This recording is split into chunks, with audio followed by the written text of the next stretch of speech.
Why Cristiano Ronaldo almost quit football. Did you know that Cristiano Ronaldo, the man who became the face of football for more than 2 decades, once thought about quitting the game he loved? This is the untold story of his pain, his struggles, and the moments when football almost slipped away from him forever. Today we go back to where it all began, on a small island far away from the bright stadium lights, far away from the glory. This is the beginning of Ronaldo's fight to stay in the game. Cristiano Ronaldo dos Santos Aveiro was born on February 5, 1985, on the Portuguese island of Madeira. If you search for photos of Madeira you will see mountains, beaches, and a peaceful place that looks like paradise. But for Ronaldo's family, life there was anything but easy. His parents were poor. His father, José Diniz Aveiro, worked as a kit man at a local club. His mother, Maria Dolores, worked long hours as a cook and a cleaner. She often said there were nights when food was not enough for the whole family. Ronaldo grew up as the youngest of 4 children, sharing a small room, sharing clothes, and sharing pain. He was called Ronaldo after Ronald Reagan, the American president at the time, because his father admired him. But despite the big name, Ronaldo's childhood was not filled with luxury. He cried many nights because he could see how much his parents struggled. He once admitted that his family was so poor they sometimes ate little more than bread and drinks for dinner. For some children, that would be enough to break their dreams. But for young Cristiano, it only built more hunger inside him. From the very beginning, football was his escape. He played with anything he could find. If there was no ball, he would roll up socks, or clothes, and kick them around. He would play barefoot in the streets until his feet ached. He would play with older kids who were bigger and stronger, but he never gave up. His mother said if he did not have a ball at his feet he would cry. Football was his love, his passion, his whole life. At only 8 years old he joined a local team called Andorina. His father was a kit man there, and the little boy with big dreams was finally playing for a real team. People in the club noticed him immediately. He was faster than the other kids, more determined, and always angry when he lost. Even then he hated losing. If he lost a game, he cried. He wanted to win every single time. But life was not easy, even in football. Sometimes Ronaldo did not have money for the bus to training. He would walk for long distances just to get to the pitch. He trained harder than the rest, because he knew that talent alone would not be enough. He had to work. His family could not give him much, but they gave him support. His mother washed his kit. His father carried equipment at the club. They believed in him, even when others laughed. By the age of 10, Ronaldo moved to another local team, Nacional. He helped them win titles, and his name started to spread around the island. People could see he was different.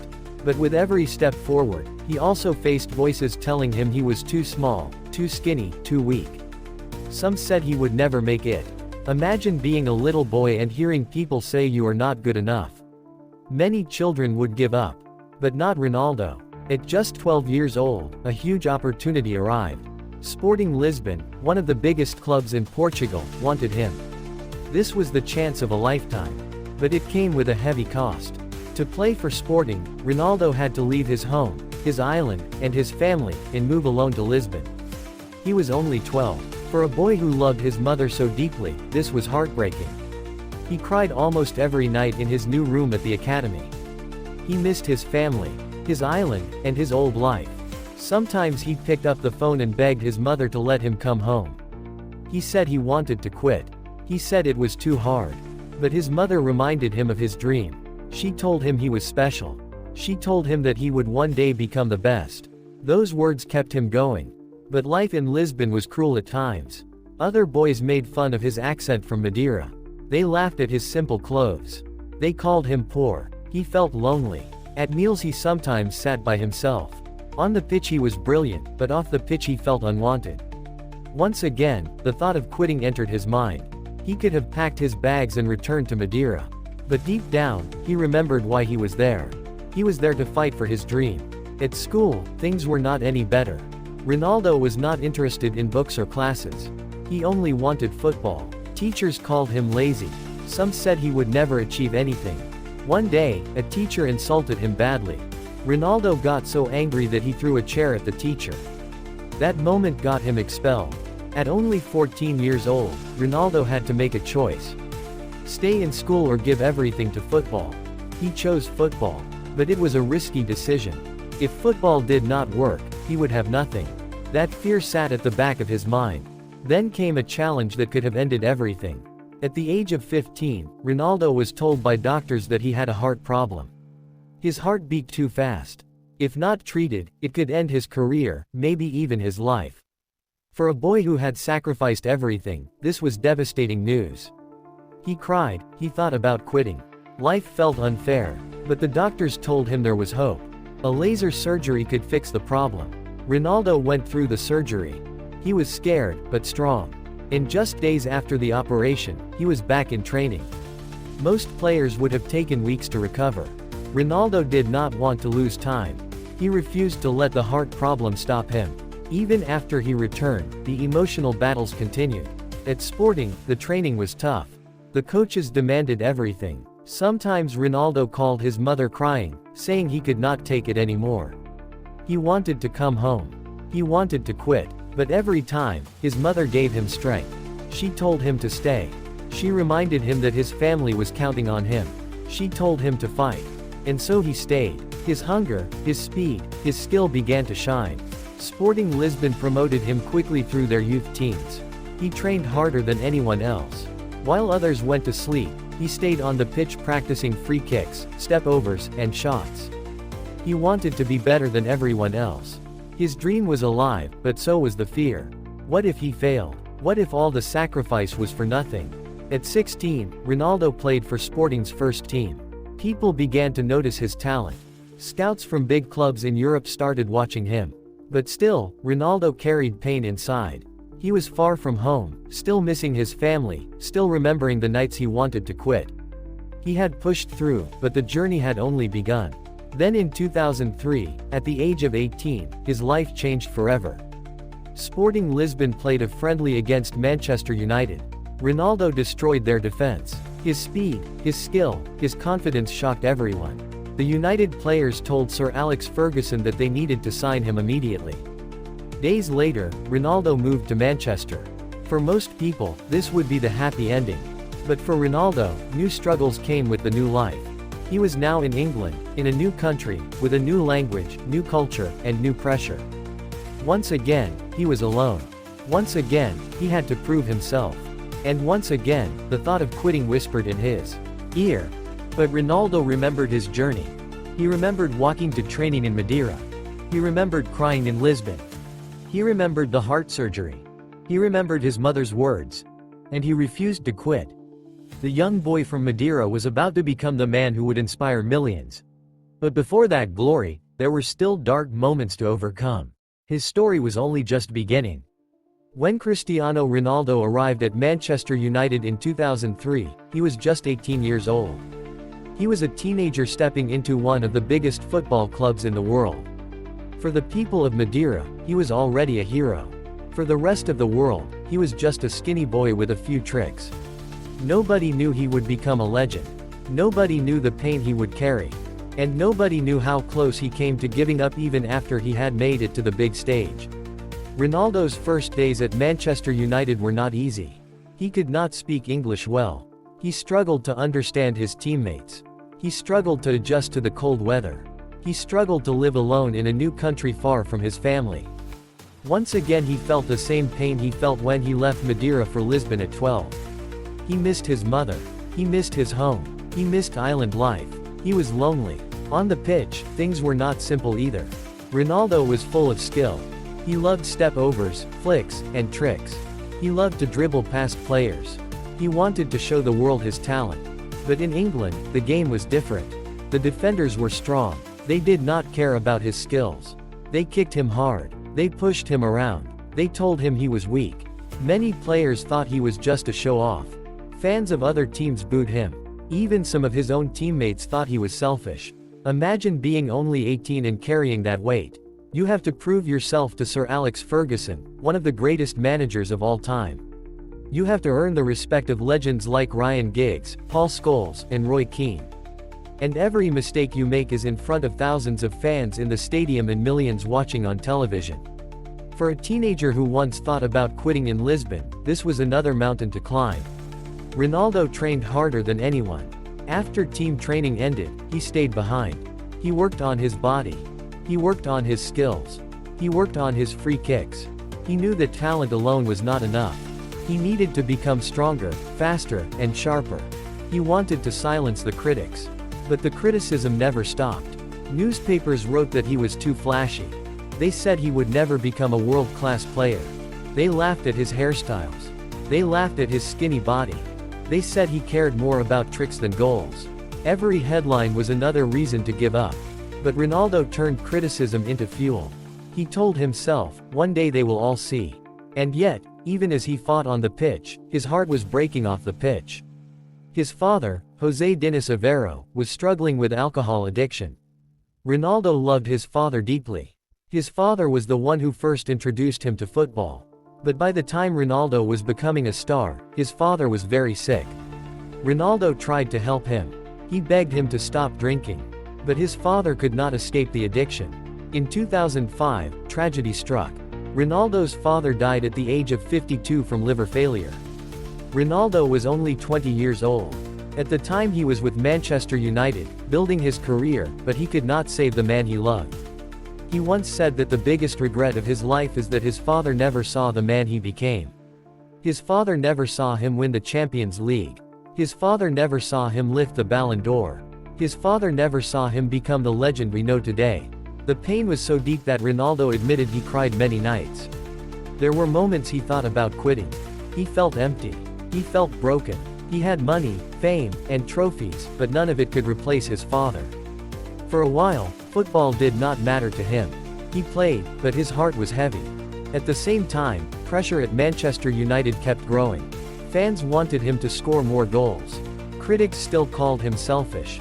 Sir Alex Ferguson pushed him hard, sometimes yelling at him in front of everyone. Ronaldo was young, emotional, and still learning. The thought of leaving, the thought of quitting, entered his mind again. He could have gone back to Portugal. He could have walked away from football. But deep inside, he remembered the words of his mother.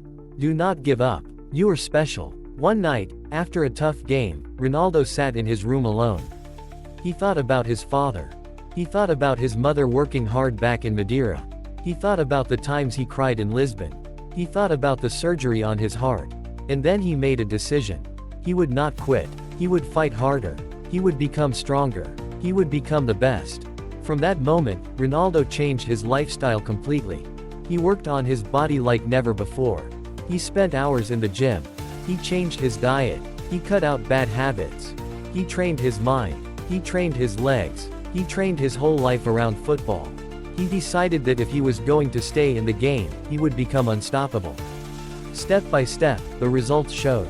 He became stronger. He became faster. His free kicks became deadly. His dribbling became sharper. He started scoring more goals. Fans who once booed him began to cheer for him. Teammates who once doubted him began to trust him. Sir Alex Ferguson, the man who pushed him so hard, became like a second father to him. But the journey was not smooth. In 2006, at the World Cup, Ronaldo faced one of the hardest moments of his career. In the quarter-final against England, his Manchester United teammate Wayne Rooney was sent off. Many English fans blamed Ronaldo. They said he told the referee to give Rooney the red card. Cameras caught Ronaldo winking after the incident. The media exploded. Headlines in England called him a cheat. Fans booed him everywhere. When Ronaldo returned to Manchester, he faced anger from English fans. Some United fans even wanted him gone. Once again, the thought of leaving came to his mind. He could have quit England and gone to Spain or Italy. He could have escaped the hate. But once again, Ronaldo decided to stay and fight. He told himself that every boo, every insult, every critic would only make him stronger. And he proved it. In the following seasons, Ronaldo became unstoppable. He scored goals from every angle. He destroyed defenders. He helped Manchester United win 3 Premier League titles in a row. In 2008, he won the Champions League. That same year he won his first Ballon d'Or. But do not think the pain was gone. Even at the top, Ronaldo still carried the sadness of his father. He still remembered the loneliness of Lisbon. He still remembered the times he wanted to quit. Those memories never left him. But instead of breaking him, they pushed him. By 2009, Ronaldo had achieved everything at Manchester United.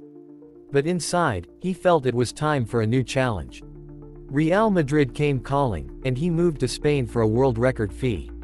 The boy who once thought about quitting was now the most expensive player in history. But little did he know, new struggles and new battles were waiting in Madrid. In 2009, Cristiano Ronaldo left Manchester United and joined Real Madrid for a world record fee of €94 million. It was the biggest transfer in football history at the time. The whole world was watching. Fans expected magic. Critics waited for him to fail. And once again, Ronaldo felt the heavy weight of pressure that almost made him quit before. From the very first day in Madrid, things were different.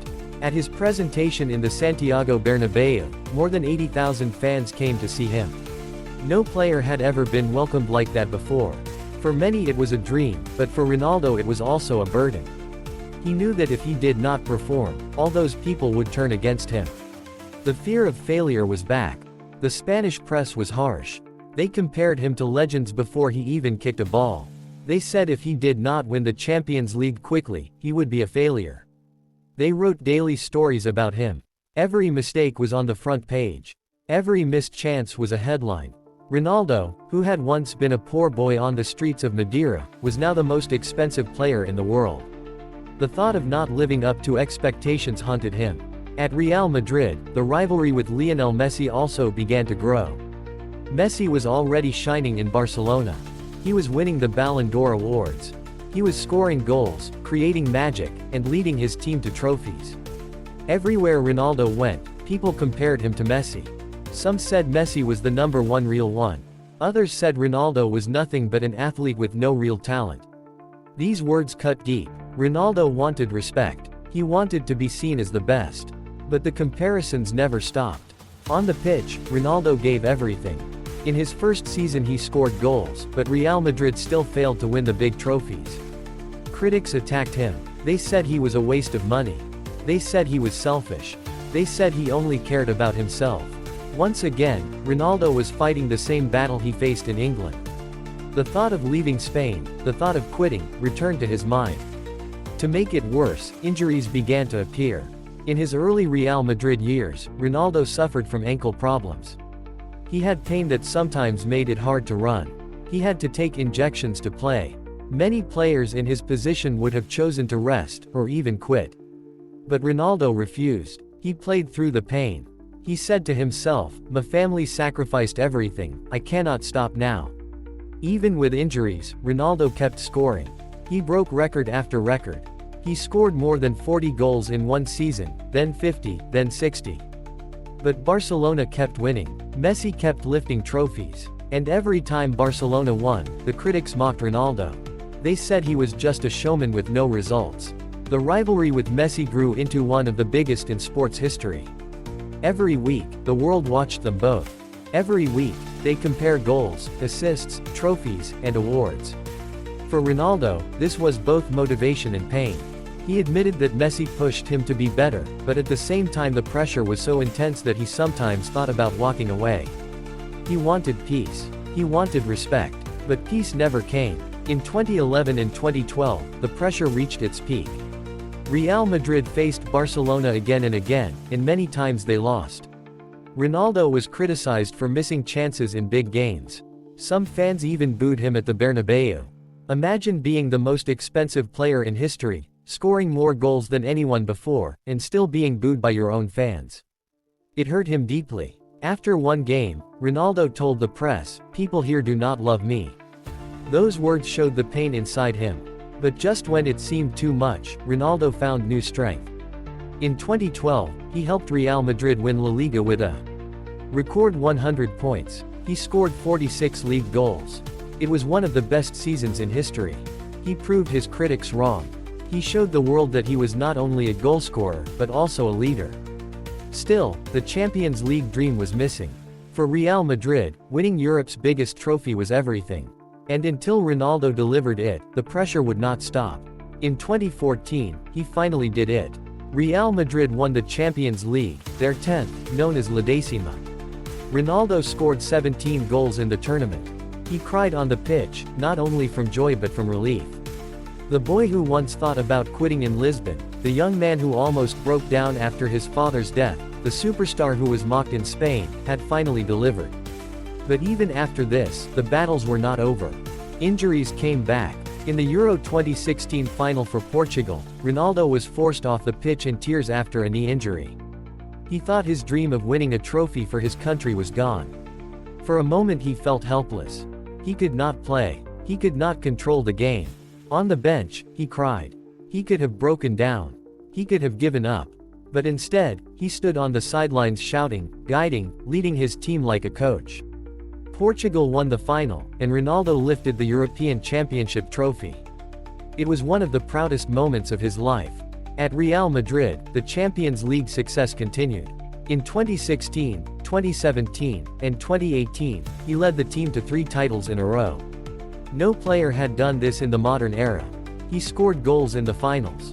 He carried his team. He proved again and again that he was not finished. But behind the success, the pain never left. He still missed his father. He still remembered the lonely nights as a boy. He still felt the weight of criticism. He once admitted that many times in his career he cried alone. He cried because of the pressure. He cried because of the hate. He cried because he felt that no matter what he did, it was never enough. And yet, he never quit. He used every tear, every insult, every moment of doubt as fire to keep going. He once said, "Talent is nothing without hard work." And his life proved it. By the time he left Real Madrid in 2018, he had scored more than 450 goals for the club. He had won 4 Champions Leagues there. He had won the Ballon d'Or after the Ballon d'Or. The boy who almost quit became the man who ruled Europe. But his journey was not over. New battles were waiting in Italy, and later, back in Manchester. In the last part of the story, we see Cristiano Ronaldo facing the toughest tests of his career. He was already a legend, but life kept giving him reasons to almost quit football. Battles with age and doubters. As Ronaldo grew older, people started saying he was finished. Some said his speed was gone, others said new players were better. But instead of quitting, Ronaldo used the criticism as fuel to train harder than ever. Injuries and pain. Throughout his 30s, he played through pain, hidden injuries, and fatigue. Many players retire at that stage, but Ronaldo refused. He still wanted to show the world that he was capable. Leaving Real Madrid, after winning 3 Champions League titles in a row, he shocked the world by leaving Real Madrid. Many thought it was the end of his dominance. At Juventus and later at Manchester United, he had ups and downs, but every time he faced doubts, he fought back. Family and personal struggles. Off the pitch, Ronaldo suffered heartbreak, including the tragic loss of his newborn son. These moments could have made him walk away from football, but he chose to keep going, using football as his way of healing and honoring his family. World Cup heartbreak. Playing for Portugal, he dreamed of lifting the World Cup. In 2022, things did not go as planned. He was even benched in the knockout stages. For many players, that would have been the moment to quit. But Ronaldo did not let it destroy him. A new chapter. Instead of retiring, Ronaldo took on a new challenge in Saudi Arabia, playing for Al Nassr. People said it was the end, but Ronaldo used it to prove he could still inspire millions and take football to new places. The message of the story is that Cristiano Ronaldo almost quit football many times. Poverty, injuries, sickness, heartbreak, criticism, and even age gave him reasons to stop. But he never did. He kept fighting, kept training, and kept believing. Today, he is not only one of the greatest players in football history, but also a symbol of hard work, discipline, and never giving up. This last part shows that Ronaldo's biggest victory was not only the trophies he won. His greatest victory was proving that no matter how many times life tries to break you, you can always rise again. Thank you so much for watching this video. I really appreciate your time and support. If you enjoyed it, please like, share, and subscribe so you never miss any of my future videos. Your support keeps me going and helps this channel grow. Once again, thank you, and see you in the next video.